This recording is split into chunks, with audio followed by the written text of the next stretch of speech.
It's a story we first brought you as breaking news earlier this afternoon. A Kentucky man accused of breaking into his daughter's home in Shannon and kidnapping his 3 biological grandchildren with the help of 2 other adults. WTVA's Ethan Foster caught up with Lee County Sheriff Jim Johnson. Ethan joining us live with the latest. Emily, right now I'm live here in Starkville. Earlier I caught up with Lee County Sheriff Jim Johnson here to talk a little bit more about that kidnapping incident, learn more about the status of the kids and those 3 adults that were arrested. Now take a look at this. This is the mugshot of 52-year-old Douglas Mills. He's, of course, one of the suspects in that kidnapping. We already knew that he was arrested by Tennessee Highway Patrolmen earlier today around 5 o'clock, somewhere between Knoxville and the Kentucky state line.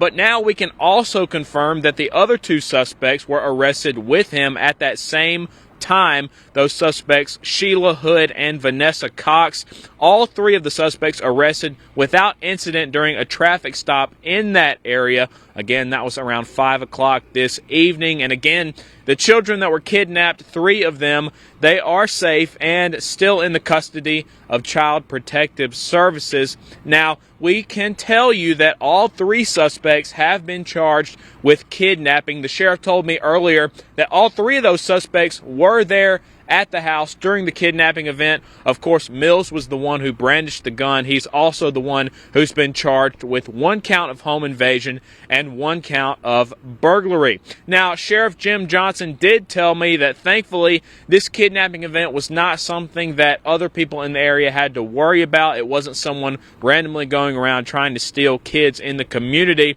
He did tell me something about the victim's mother, though. He said that she was hoping to leave family drama like that behind by moving away from her home state. The sad thing is she lived there in Kentucky and she moved all the way down here to get away from this.